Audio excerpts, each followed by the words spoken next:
کیا تم جانتے ہو کہ تاریخ اسلام میں ایک ایسا دن بھی آیا جب زمین پر حق تنہا کھڑا تھا اور باطل اپنے پورے غرور کے ساتھ اس کے سامنے صف آ رہا تھا؟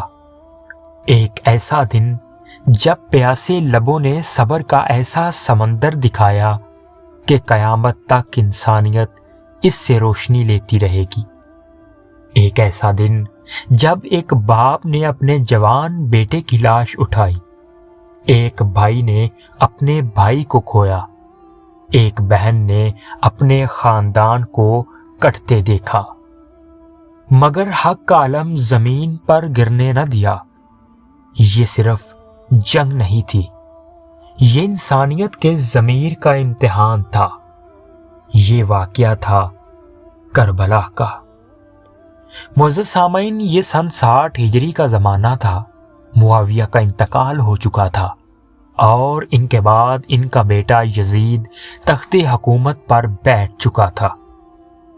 یزید چاہتا تھا کہ ہر شخص اس کی بیعت کرے تاکہ اس کی حکومت مضبوط ہو جائے، لیکن ایک شخصیت ایسی تھی جس کی پیشانی صرف اللہ کے سامنے جھکتی تھی، اور وہ تھے نواسہ رسول حسین ابن علی۔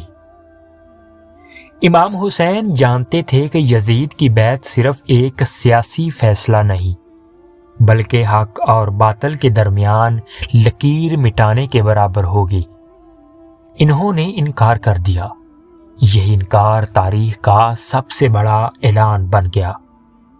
مدینہ کا ماحول بدلنے لگا، حکومت کی طرف سے دباؤ بڑھنے لگا۔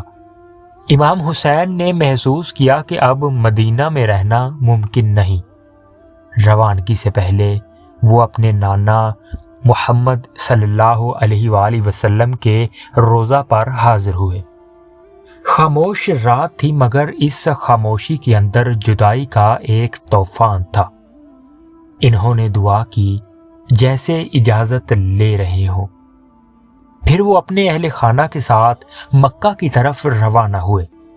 مکہ میں قیام کے دوران کوفہ سے ہزاروں خطوط آنے لگے۔ ہر خط میں یہی لکھا تھا کہ اے حسین، آئیے ہم آپ کے ساتھ ہیں، ہم آپ کی مدد کریں گے۔ امام حسین نے جلدی میں فیصلہ نہ کیا۔ انہوں نے اپنے چچا زاد بھائی مسلم ابن عقیل کو کوفہ بھیجا۔ مسلم بن عقیل جب کوفہ پہنچے تو ہزاروں لوگوں نے ان کے ہاتھ پر بیعت کی۔ ہر طرف امید تھی، مگر یہ امید جلد ہی دھوکے میں بدل گئی۔ یزید نے فوراً ابن زیاد کو کوفہ کا گورنر بنا کر بھیجا۔ اس نے خوف، دھمکی اور لالچ سے لوگوں کو توڑنا شروع کیا۔ وہی لوگ جو کل وفاداری کا دعویٰ کر رہے تھے ایک ایک کر کے پیچھے ہٹ گئے۔ آخرکار مسلم بن عقیل تنہا رہ گئے۔ انہیں گرفتار کر کے شہید کر دیا گیا۔ کوفہ کی گلیوں میں وفا کی روشنی بجھ چکی تھی۔ ادھر امام حسین اپنے قافلے کے ساتھ سفر پر روانہ ہو چکے تھے۔ راستے میں مسلم بن عقیل کی شہادت کی خبر ملی۔ لوگوں نے کہا واپس چلیں، مگر امام حسین نے فرمایا کہ اب واپسی نہیں، اب یہ سفر اللہ کی رضا کا سفر ہے۔ 2 محرم کو قافلہ کربلا پہنچا۔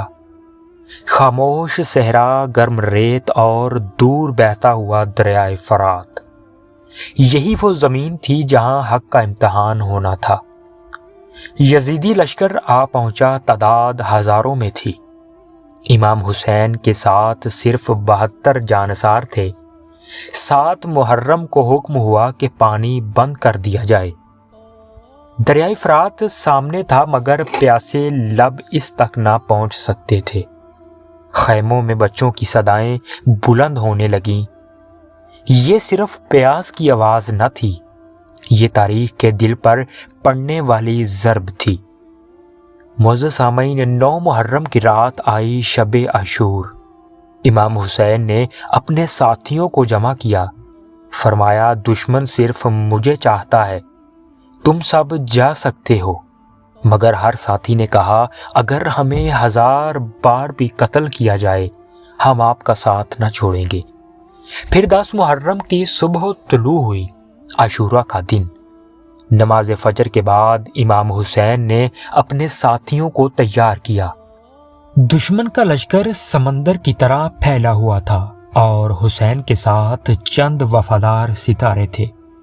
جنگ شروع ہوئی، ایک ایک کر کے ساتھی میدان میں گئے۔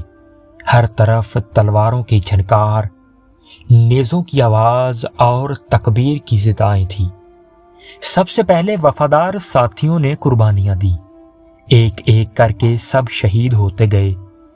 پھر امام حسین کے جوان بیٹے علی اکبر میدان میں اترے۔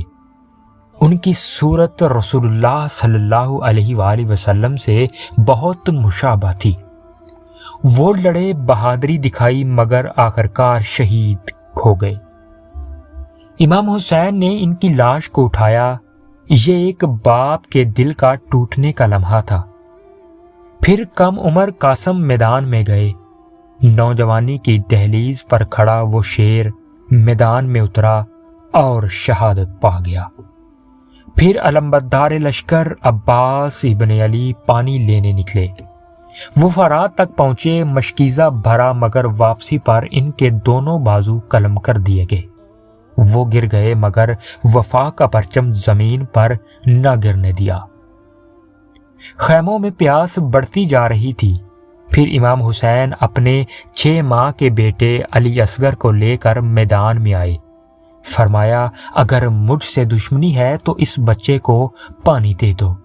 مگر جواب میں ایک تیر آیا جو ننھے گلے پر لگا۔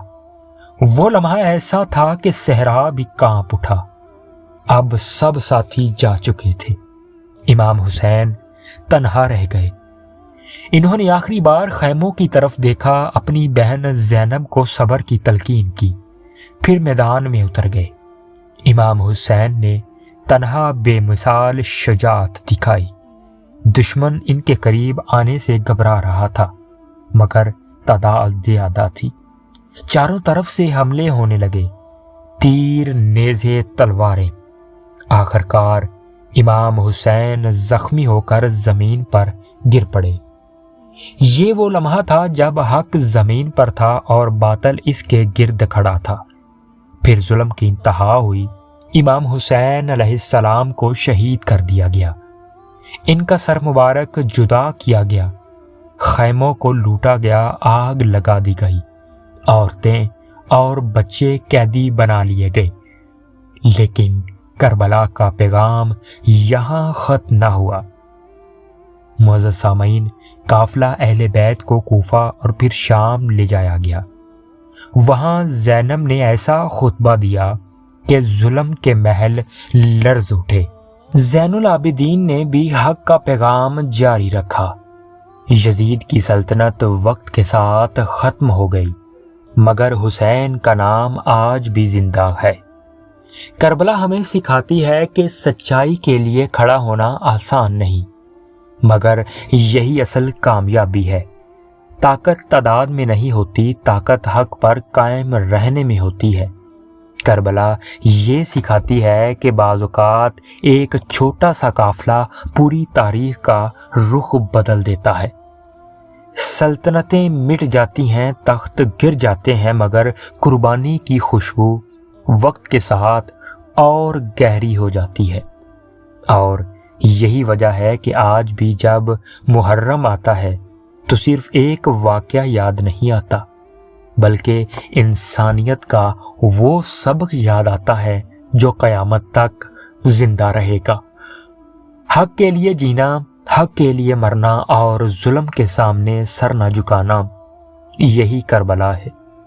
یہ صرف تاریخ نہیں، یہ زندہ پیغام ہے۔